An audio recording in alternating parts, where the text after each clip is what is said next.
प्रोडक्शनक प्रस्तुति।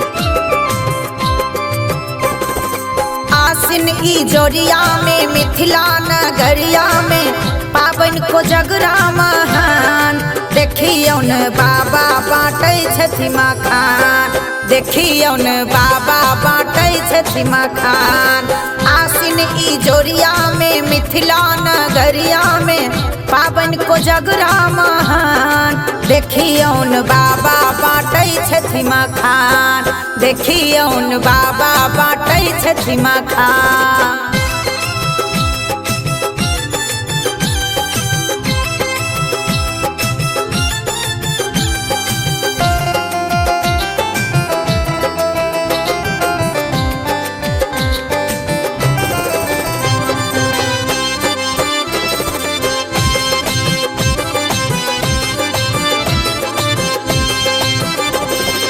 अष्टदल अरिपन अंगना में पारल आसन ले पिरही पीठार सँ रांगल।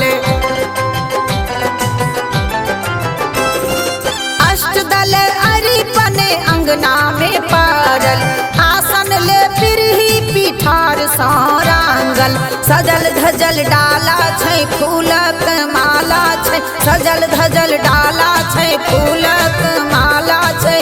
तामा में दूभिया धान देखियौ न बाबा बाँटै छथि मखान, देखियौ न बाबा बाँटै छथि मखान।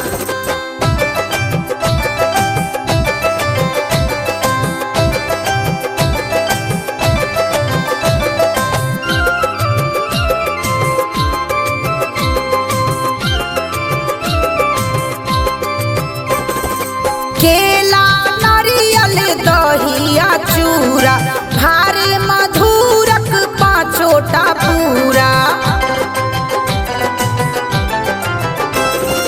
केला नारियल दहिया चूड़ा भार मधुरक पाँचोटा पूरा। जन जन ले पान छै पूरी पकवान छै, जन जन ले पान छै पूरी पकवान छै।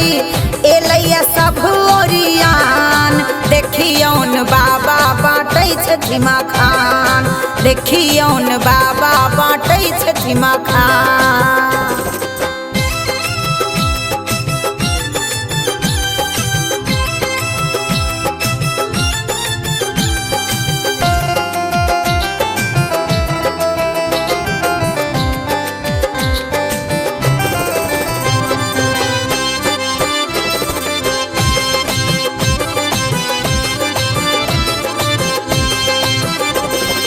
खुशबू भरल भारी हिया जुड़ाव श्री से ई शुभ दिन पुनि पुनि आवे। खुशबू भरल भारी हिया जुड़ाव श्री से ई शुभ दिन पुनि पुनि आवे। कौरिया थारी छै पीसीला सारी छै, कौरिया थारी छै पीसीला सारी छै। काकी करै छथि चुमान देखियौ न बाबा बाँटै छथि मखान, देखियौ न बाबा बाँटै छथि मखान।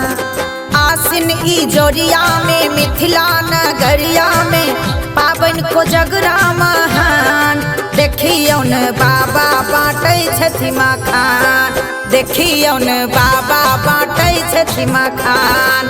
आसिन ई जोरिया में मिथिला नगरिया में पाबन को जगरा महान देखियौ न बाबा बाँटै छथि मखान, देखियौ न बाबा बाँटै छथि मखान।